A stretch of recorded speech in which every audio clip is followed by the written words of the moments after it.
national élu de la ville de Goma, provincial élu du territoire de Nyiragongo. Aujourd'hui, la République démocratique du Congo commémore juste une journée tellement mémoriale, celui de la mort de Emery Patrice Lumumba. Quel message avez-vous à donner et surtout à vos électeurs, voire aussi à la population de la République démocratique du Congo? 17 janvier,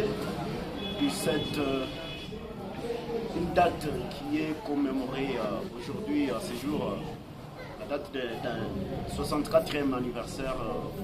de la mort de notre héros Emery Patrice Lumumba, l'homme qui incarne le patriotisme de tout Congolais, l'homme qui incarne le sens idéologique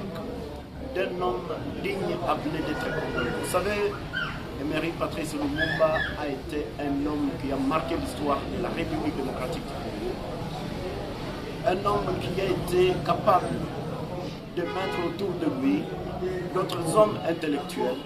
capables de demander l'indépendance de la République démocratique du Congo, et cela a été fait. Emery Patrice Lumumba est un homme idéal, une idéologie qui doit suivre tout Congolais digne de son nom, une idéologie qui doit incarner toutes les générations de la République démocratique du Congo, et cela pour la sauvegarde de l'unité de la République et surtout de la souveraineté de cette République démocratique du Congo. Et surtout, bien sûr,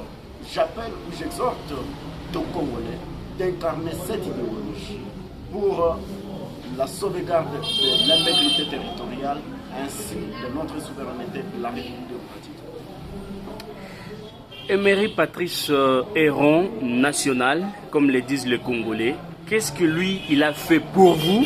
en fait que vous puissiez vraiment lui baptiser de ce nom, héros national? Vous savez, ce n'était pas facile. Nous avons essayé de lire l'histoire de la République démocratique du Congo.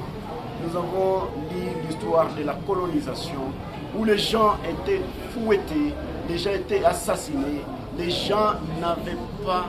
aucune justice pour dire que je peux, après avoir été entravé de toute situation d'agression par les colons, et personne ne pouvait parler. Mais lui a su mobiliser toute la population congolaise de l'époque, et le 30 juin 1960, nous avons eu l'indépendance. À part ça, je crois qu'il a atteint son objectif parce que pour lui, l'objectif était d'abord la liberté de tous les Congolais et de voir comment passer sur l'autre pas qui était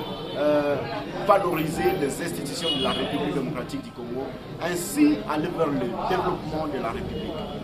Comme vous le savez, ce que je regrette d'ailleurs, c'est lorsqu'il y a eu tant de traîtres qui se sont mis dans la politique des étrangers, des Belges et de tous les autres pour voir comment étouffer sa politique qui était déjà mise sur le bon rail pour amener les institutions, valoriser les institutions et aller vers une très bonne justice et faire en sorte que notre pays soit valorisé sur l'espace continental. Toutefois, je voulais exhorter tout le monde à commencer par la jeunesse d'aujourd'hui, les futures générations, de voir ou d'étudier l'histoire de la République démocratique du Congo et ainsi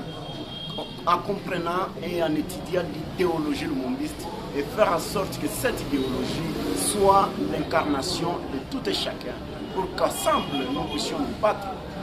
hommes, femmes, jeunes filles, jeunes garçons et militaires ou civils et tout le monde, que cela soit une incarnation qui va nous amener à sauver notre patrie, étant donné que